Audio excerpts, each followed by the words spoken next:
घर हो। अस्थायी घर चाहिँ 3 मा पनि पर्छ र म चाहिँ एउटा व्यवसायी भन्दा नि हुन्छ। अब मौरी पनि छन्, किबिसिबी नि छन्, अब अन्य फर्निचर सबै कुरो नै छन्। ती पनि छोडेर अब ती सँगसँगै कि टेक्ने हाँगा कि समाउने हाँगा चाहिने रहेछ मान्छेलाई होइन। म पोलिटिकल साइन्स र इकोनोमिक्सको स्टुडेन्ट पनि हुँ र धेरै कुरा त पछि गरौँला। आज मिति 2082 11/3 गते आइतबार एवं महाशिवरात्रिको अवसरमा सबैमा स्वीकार्नुहोस् न्यानो नमस्कार। जय देश जय घन्टी। आजको यस कार्यक्रमलाई अनौपचारिक नै भए पनि प्रमुख अतिथि एवं सङ्घीय सांसदका उम्मेद्वार जगदीश खरेलज्यू, जिल्ला स्तरका पदाधिकारी एवं नेतागण, पालिका सभापति एवं पदाधिकारी लगायत सैलुङ 5 निवासी सम्पूर्ण आमा बुवा दाजुभाइ तथा दिदीबहिनीहरूमा मेरो न्यानो नमस्कार। भन्ने कुरा धेरै छन्। अब यो नेपालमा 3 करोडको जनताको कुरा 3 करोड नै छन्। 2 लाख आमाई पनि 1.5-2 लाख कुराहरू चाहिँ हाम्रो उम्मेदवार समक्ष राख्नुपर्ने छ व्यक्तिले राख्दाखेरि होइन। तर सामूहिक रूपमा केही कुराहरू राख्नै पर्छ र भन्नै पर्छ। देशको यो अवस्थाबारे अहिलेका आवश्यकताहरू असीमित छन्। मान्छेलाई बाँस कपास र रोजगारीको ग्यारेन्टी हुनुपर्ने स्थिति छ र देशको यो विषम परिस्थितिमा यो नेपाल चाहिँ कता आमा नभएको बच्चा हो कि भन्ने अवस्था मेरो व्यक्तिगत महसुस भएको छ र यसै गरी हाम्रो यो सरकार सञ्चालन 3 तहबाट भइरहेको हुन्छ। सङ्घीय सरकार, प्रदेश सरकार, स्थानीय सरकार। यी सरकारहरूले गर्ने कामहरू पनि छुट्टै छन् होइन। अब भोलि हाम्रो जगदीश सर नै अथवा बाइ द वे एबिसिडी जोसुकै गए पनि सांसदले गर्नुपर्ने भूमिकामा चाहिँ हाम्रो क्षेत्र भूगोल समेटेर गर्नुपर्ने कामहरू पनि मलाई धेरै छन् जस्तो लाग्छ। अब विगतको समीक्षा गर्ने हो, वर्तमानमा सम्बोधन गर्ने हो, भविष्यलाई कोर्ने हो। हिजो यसले यो गर्यो त्यसले त्यो गर्यो भन्नु आवश्यक म ठान्दिनँ, किनकि राजनीतिक अवस्था भोलि राजनीतिमा स्थायी शत्रु र स्थायी मित्र पनि हुँदैन। यो केन्द्रीय स्तरदेखि नै देखिएको कुरा हो होइन। र त्यो हुँदा मेरा 3वटा मुख्य एजेन्डा छन्। मैले जगदीश सरलाई फोन गरेपछि केही कुराहरू गरेपछि हाम्रो कसले अघि को दाहाल उहाँसँग चुसक्रो भएको थियो होला र अब उहाँहरूको घोषणापत्र त आउन बाँकी नै छ। मेरो 3टा माग छ। 3टा मागमा एउटा माग मात्रै अहिले राख्छु म।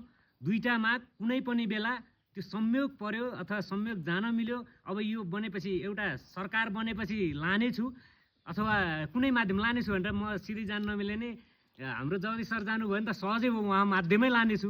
उहाँ इनकेस कुनै पनि बेला उहाँ त्यहाँ जाने माध्यम बन्न सकेन भने पनि रासपाको कार्यालयमै गएर भए पनि अर्को माग लानेछु। त्यो राष्ट्रिय स्तरको छ, हाम्रै भूगोलमा छ। मैले त्यो पर्सनल फेरि अहिले यहाँ राख्ने चाहिँ म भन्छु 3टा माग छ। र अर्को तेस्रो माग भनेको स्थानीय स्तरको निर्वाचन भइसकेपछि जो पदाधिकारी केन्द्रीय संसदमा जानुहुन्छ कोही न कुनै माध्यम, हाम्रो जगदीश सर हुँदा त सिधै गएर भनेर लान सकियो, उहाँ नभए खण्डमा पनि कुनै माध्यम लिएर जानेछु भन्ने अपेक्षा पनि राखेको छु।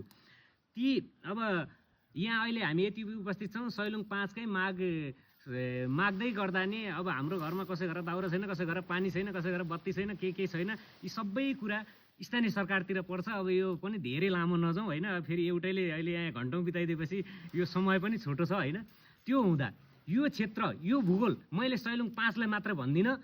जुन भीमेश्वर नगरपालिकाबाट मेलघुम्तीबाट छिरेर घोक्सिला हुँदै वीरेन्द्र मावि, देउराली, दुधपोखरी हुँदै 21 किलो लिसङको पाखर गाउँपालिका जोडिँदै 21 किलो हुने सडकलाई चाहिँ जगदीश खरेल सर हुँदा त हामी ठाडै फोन गरेर नि भन्छौँ, उहाँको फोन उठ्छ, लानु नै पर्नेछ। इनकेस तपाईँ नगए पनि राष्ट्रिय स्वतन्त्र पार्टीको अब सरकारमा जाने ठुलै दल हो, जसले जेसुकै भनौँ न। अब यहाँ गाउँमा अहिले किनकि यहीँ हुने साथीहरूले भन्दैछ रासपको 10 सिट 12 सिट हुन्छ, साथीहरू पर्सि पर्खनुहोस्, 21 गते पछि सबै आइ भनेर म पनि लेखाउँला भनेर बसिरहेको छु होइन।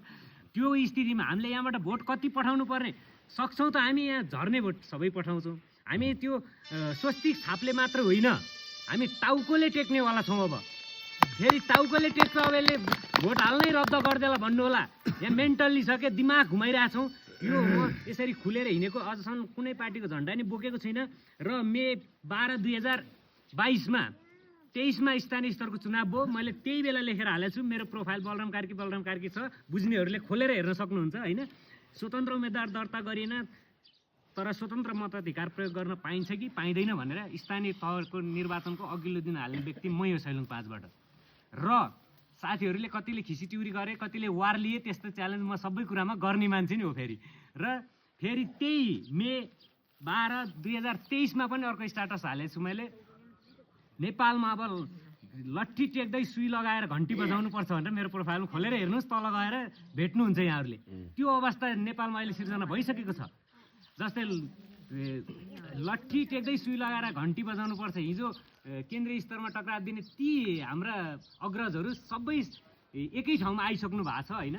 त्यो हुँदाखेरि ती धेरै कुराहरू छ र यो सडकको कुरा मैले राखेँ। यहाँ चाहिँ अब भोलि जगदीश सर नहुँदा पनि यो कुरा राजसभामा कुनै न कुनै माध्यमबाट सबै वडाले पहल गर्नुपर्ने छ। त्यो हुँदाखेरि त्योभन्दा उँधोका केही गाडीहरू धेरै छन्। अहिले यहाँ एउटा गाडी यहाँबाट होस्, बाख्राबाट होस्, सीमित समयका गाडीहरू मात्र छन्। चरीकोटमा हामी घन्टामा 10वटा गाडी भेट्छौँ।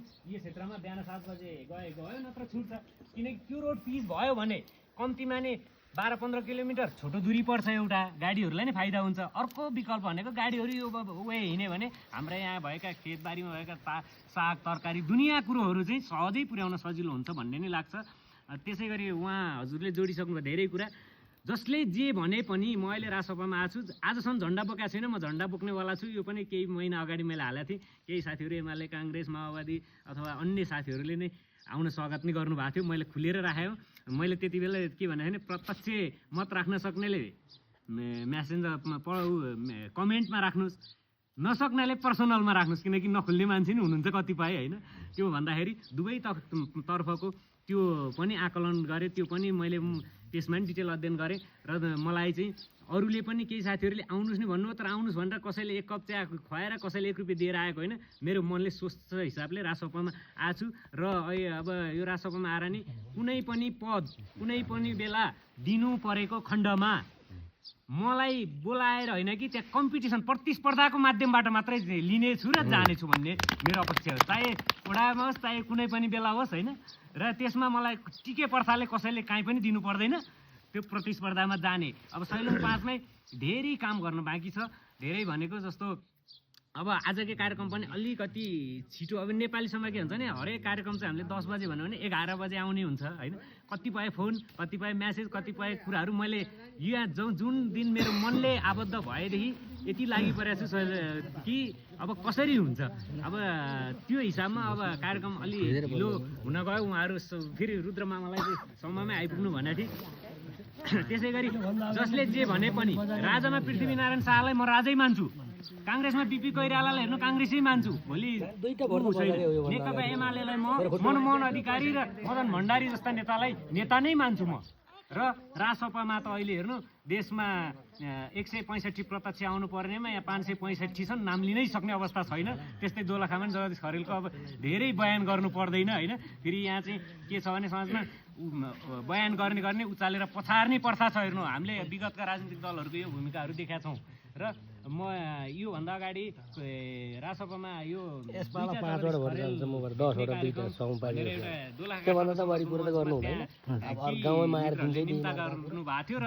सम्भव भएन, अघिल्लो दिन भयो र त्यो दिन जान पाएको भए सायद डिपिआरएल सहित भएको भए मैले त्यो केन्द्रमा राख्ने भन्ने प्रदेश पनि त्यो मेरो एजेन्डा पनि यो दोलखाको समग्र दोलखाको छ।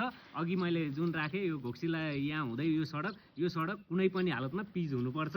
चाहे भोलि उहाँ सरकारमा जाँदा सिधै जान सक्यो नसके नि यी कुराहरू राख्दै अब गर्नुपर्ने काम मैले हेर्नु राजसभामा पनि सङ्गठन विस्तारदेखि लिएर मलाई चाहिँ लाग्छ धेरै काम गर्न बाँकी छ। हामीले सहजै भोलि स्थानीय स्तरको नि अब 1 वर्षमा चुनाव आइहाल्छ हेर्नु होइन। र 1 वर्षमा चुनाव आइहाल्दाखेरि गर्नुपर्ने काम वडा तह पालिका तहमा हेर्नु यति छन् 80% भन्दा माथि मैले महसुस गरेको छु। अब ती गर्ने नगर्ने भन्ने कुरा हामी सबै मिलेर गर्ने हो। अब वडामै पनि धेरै कुराहरू छ। अब यहाँबाट हामीले सकेको जानेको मैले अघि नै भने स्वस्तिक छाप मात्र नभए टाउकाले टेकेर भनेको ती मेन्टल चाहिँ कहाँबाट कहाँ घुमाएर हुन्छ, कसरी हुन्छ, त्यसरी भोट पठाउनेछौँ। त्यो नतिजा अब 25 दिन लगभग 20 दिनमा त आइ नै हाल्छ। धेरै बहस गर्नै परेन। यी मेरा भनाइहरू आजलाई अहिले यहीँ समाप्त गर्दै म बिदा हुन्छु। हस्त नमस्कार।